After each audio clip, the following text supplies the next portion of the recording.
अच्छा, ऐसा धोखा हमारे साथ किया, भोगोगे तुम। ये जो निकलता है ना भोगोगे, ये अकाट्य होता है।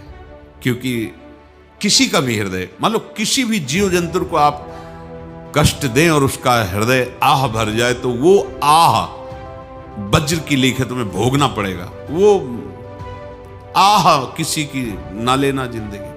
कोई ऐसा कोई आह भर करके कह दिया तुम समर्थ हो, हम तो कुछ कर नहीं सकते, वो अंदर से दुखी, फिर तुम्हारी सामर्थ्य काम नहीं करेगी, मिट्टी में मिला देगी। ऐसा नहीं कि आप जो कर रहे हैं कोई देख नहीं रहा, कोई हिसाब किताब नहीं, जो कर रहे हैं अवश्य में भोक्तव्यम, बहुत सावधान।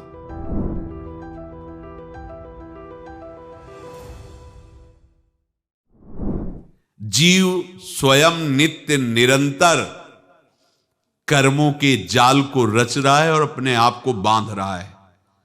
आपको मुक्त होना है, बंधना नहीं है। जीव का जन्म कर्मों के अनुबंध से होता है, कर्मों के बंधन से होता है, और उसको अपना ऋण चुकाना होता है। कर्मानुबंध ये बहुत सूक्ष्म विषय है। जैसे आप जिस परिवार में जन्म लिए हैं, तो उस परिवार के लोगों से आपका ऋण है, इसलिए उसी परिवार में आप आए हैं। और ऋणानुबंध उसको बिना चुकाए या बिना वसूल किए आप वहां से जाएंगे नहीं। आपको लेना है तो वसूल करना है, और देना है तो चुकाना है। ये पूर्व के जन्मों से निश्चित किया गया है। जैसे किसी के यहां पुत्र हुआ, जन्म से ही पैसा खर्चा शुरू हुआ, जो बड़ा हुआ तो उद्दंडता के द्वारा मार पूरे परिवार को क्लेश पर क्लेश देता चला जा रहा है। ये तुम्हारे कर्म का फल है। या ऐसे शक्तिहीन बुद्धिहीन ऐसे पागल पूरे जीवन सेवा करो, तुमसे अपना हिसाब चुकाने के लिए वो आया है।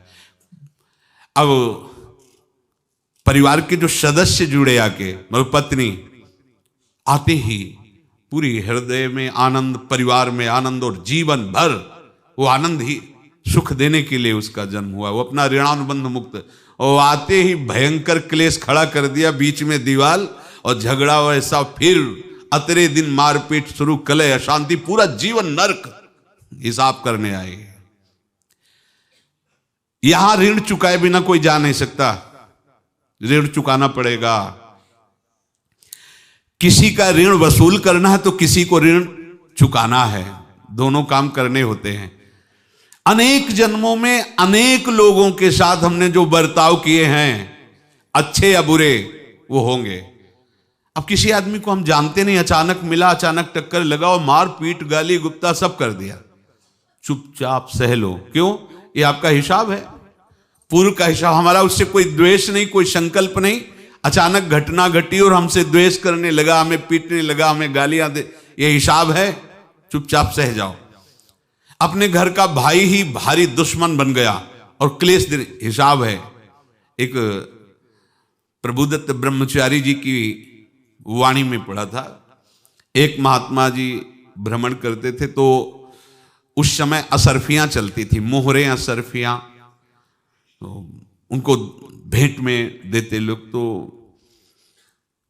या तो ठाकुर सेवा में लगे तत्काल, या संत सेवा में तत्काल लगे, उसका संग्रह करके डोलना ये ठीक नहीं है। बैरागी के लिए सिद्धांत में ये ठीक नहीं है। तो जब 2, 4, 6, 8 ऐसे मोहरे हुई, तो उन्होंने विचार किया कि और भ्रमण करके जब काफी मोहरे हो जाएंगी तो प्रयागराज में जब कुंभ पड़ता है, एक बार पूरे सब अखाड़े के संतों को, अलग अलग संप्रदाय सब संतों को बुलाएंगे और सबको पवाएंगे। अब साधु है तो यही विचार करेगा, और क्या विचार करेगा। तो उन्होंने ऐसे डंडा बनवाया, बेंत, जो ऊपर से चूड़ीदार और भीतर पोला, और मोहरे उसमें डालते गए। और भ्रमण, जहां जहां श्रद्धालु भगत थे सबके यहां जाना, और इच्छा रखना कि एक मोहर तो दे दे दक्षिणा में। कामना कोई भी हो वो बांधती ही है, ध्यान रखना। इसीलिए प्रभु जो चाहे वो करे, अपनी चाह नहीं रखनी चाहिए, अपनी चाह प्रभु की चाह में मिला देनी चाहिए। धीरे धीरे वो छड़ी भर गई। भ्रमण करने वाले महात्मा चूड़ी लगाई, इंतजार करते रहे। जब प्रयाग का कुंभ पड़ा तो चले। तो रास्ते में एक गांव में पूछा जाता है, जैसे कहीं रुको कि कोई श्रद्धालु ऐसा है जो संत सेवी है। तो कुछ लोगों ने बताया, हाँ एक परिवार है बहुत संत सेवी है और आपको मिलाते हैं उनसे। आइए महाराज, घर में रुका। खूब अच्छा हलवा पूड़ी पवाया और जो घर के मालिक थे चरण दबाए। चरण दबाते दबाते उनकी दृष्टि पड़ी उस डंडे पे। इतना मोटा और ऊपर से कुछ चूड़ी सी भी नजर आ रही, इस डंडे में तो कोई रहस्य है ही है। अब महात्मा जी को खवा पिला के सुला दिया। महात्मा जी जब सो गए तो पत्नी से धीरे से कहा, वो डंडा लाओ बाबा जी का डंडा। वो चूड़ीदार जो ही खोला पलटाया तो सैकड़ों मोहरे। ऐसे संत रोज पधारे भगवान, तुम आनंद हो जाए फिर क्या। पत्नी से कहा, नाप के कंकड़ लाओ। वो तो महात्मा जी तो खाए खीर पूड़ी, आराम से सो रहे। रात में पूरी प्लानिंग करके उसमें कंकड़ भर के चूड़ी लगाकर सिराने रख दिया, सारी मोहरें हटा ली। महात्मा जी आराम से छड़ी उठाए तो वजन पक्का। वैसे बड़े लोग चतुर होते हैं, पर ये नहीं जानते कि कर्म कितना भयानक होता है। और उनकी कोई संतान नहीं थी, पर धन में इतना प्रेम उनको था। बहुत सावधान। साधु महात्माओं के पास जो अर्थ है, गृहस्थी अगर आता वहीं से है, पर अगर उसको जोर जबरदस्ती या किसी छल कपट से, तो वो उसका विनाश ही करता है। आज तक का प्रमाण है। अब उनको ये भाव पता नहीं होगा, या पता होगा तो लोभ के कारण वो उसको मान नहीं पाए होंगे। महात्मा जी गए प्रयाग में, किसी अखाड़े पर रुके और वहां प्रार्थना की कि कल जो है संपूर्ण अखाड़ों का निमंत्रण किया जाए और सब संतों को भोग पवाया जाए और उनको दक्षिणा भी दी जाए। महंत ने सोचा कि बहुत बड़ा है तो उत्सव है, क्योंकि प्रयाग में कितने हजारों संत महात्मा सब। तो उनका महाराज बोरों इसमें चीनी और टीनों घी लगेगा, सब व्यवस्था। बोले आप मंगाइए, एक एक हिसाब हम करेंगे, हमारे पास सब व्यवस्था है। बोले कुछ तो पहले दे दो, वो इकट्ठे देंगे हम। उनको था कि अगर हम छड़ी खोला और दो चार मोहरे दी, किसी को पता लग गया तो गड़बड़ हो सकती। बोले हम भंडारे के समय आखिरी में सब कुछ आपको दे देंगे। ठीक है। वो अपने पास से पैसे लगाकर खूब जितना सामग्री सब लाए, लाखों की, और सब संतों को निमंत्रण कर दिया। संत जन निमंत्रित हो गए, भंडारा बन रहा है। तब वहां के महंत है और उनका देखो भंडारा भी बन रहा है, संतों को निमंत्रण। अब आप अर्थ की व्यवस्था कीजिए, क्योंकि इतनी बड़ी हमारी सामर्थ्य नहीं थी जितना हमने किसी तरह हमने व्यवस्था की। अब मुझे अर्थ चाहिए, तभी आगे की व्यवस्था बढ़ेगी। संतों को दक्षिणा देंगे और जिनसे अर्थ लिया उनको दे। देखो रसोई बन गई है सब। उनका छत में विश्वास नहीं तो ये अभी चूड़ी खोली। उनको तो था ना कि मोहरे हैं, कंकड़। तो जैसे कितना उनको सदमा लगा होगा। हजारों संतों का निमंत्रण, रसोई बन, मतलब संत हो के छल कपट। तो उनका महाराज आपने तो हमारा नाश कर दिया, जो महंत थे। अब बताओ रसोई बन गई, संत निमंत्रित हो गए और आप ये कंकड़ दिखा रहे हैं हमको। आपने तो हमें बर्बाद कर दिया, हमारी इतनी सामर्थ्य नहीं थी, आप पहले बता देते। संत होकर ऐसा छल कपट। अब वो बोले तो क्या बोले, क्योंकि उनको पता था कि मोहरे हैं इसमें। अंदर से उनका चिंतन गया उसी सेठ के पास, अच्छा ऐसा धोखा हमारे साथ किया, भोगोगे तुम। ये जो निकलता है ना भोगोगे, ये अकाट्य होता है। क्योंकि किसी का भी हृदय, मान लो किसी भी जीव जंतु को आप कष्ट दें और उसका हृदय आह भर जाए, तो वो आह वज्र की लेख है, तुम्हें भोगना पड़ेगा। वो देखो भीष्म जी को भोगना पड़ रहा है ना। सांप को ऐसे धनुष की नोक से उठाया और बंबूल के कांटों के ऊपर फेंक दिया, कई दिन तक शेदा हुआ, वो आह भर करके मरा। तो आपको 6 महीने बाणों की सैया पर आह किसी की ना लेना जिंदगी में। कोई ऐसा कोई आह भर करके कह दिया तुम समर्थ हो, हम तो कुछ कर नहीं सकते, और अंदर से दुखी, फिर तुम्हारी सामर्थ्य काम नहीं करेगी, मिट्टी में मिला देगी। फिर ये तो संत थे और भगवत आराधना के लिए, संत आराधना के लिए ही ऐसा किए हुए थे। अब इनका कैसे मुंह दिखाएं, अब क्या करें। सुबह संत जन आएंगे, सबके बीच में हमारी कि देखो इन्होंने, अब क्या करें। गए और संगम में जाके छलांग लगाई, अपने प्राण त्याग दिए। अब उनके तो पास मोहरे थी और व्यापार बढ़ा, और 9-10 महीने बाद ही लड़का हुआ। अब तो उनको कि संत फलीभूत हो गया। देखो व्यापार चल रहा, लड़का नहीं होता था, लड़का भी हो गया, बड़ा आनंद छा रहा है। जब से वो प्रकट हुए और धन की वृद्धि शुरू हो गई, पढ़ाई लिखाई में उनके खर्चा हुआ सब, बस बीमारी शुरू हो गई उनके शरीर में। अब उसमें पैसा जाना शुरू हुआ। इतने आसक्त तो वो दोनों हो गए कि कुछ भी हो, व्यापार ठप, संपत्ति बेचना शुरू। तो उन्होंने कहा कि बेटा मैं क्या कर सकता हूं तुम्हारे लिए। बोले हमारी अंतिम इच्छा है प्रयाग चलो, और जितने प्रयाग में संत महात्मा सबको एक बार भंडारा करवाओ, हमारी इच्छा अंतिम है, क्योंकि अंतिम यही इच्छा थी। तो बोले अब ज्यादा संपत्ति तो नहीं रह गई, तो बोले घर बेच दो, मेरे लिए ही तो है, बेच दो। मुझे लगता मैं बचूंगा नहीं, पर मेरी अंतिम इच्छा पूर्ण कर दो। घर बेच दिया, जेवर बेच दी। वहां गए, जब संत सेवा की तो बोले मुझे संगम तक ले चलो। संगम तक ले गए और बोले समझे तुम चुराए थे और हमने उसको छीना है, कुछ नहीं रह गया तेरे पास कुछ, अब केवल ममता और आसक्ति में जल कर मर और नरक प्राप्त कर। मैं वही महात्मा हूं जिसकी तूने मोहरे ली थी, शरीर छोड़ दिया। महात्मा को जन्म लेना पड़ा और इनको दुर्गति भोगनी पड़ी।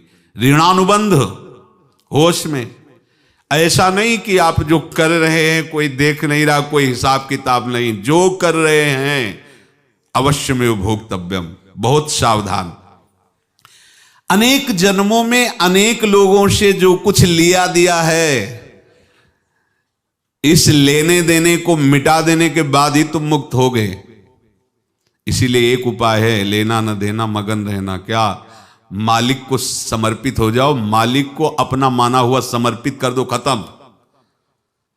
अहम त्वाम स्वरूपापेभ्यो मोक्षयिष्यामि, सब खत्म। आगे पीछे लेना देना सब खत्म।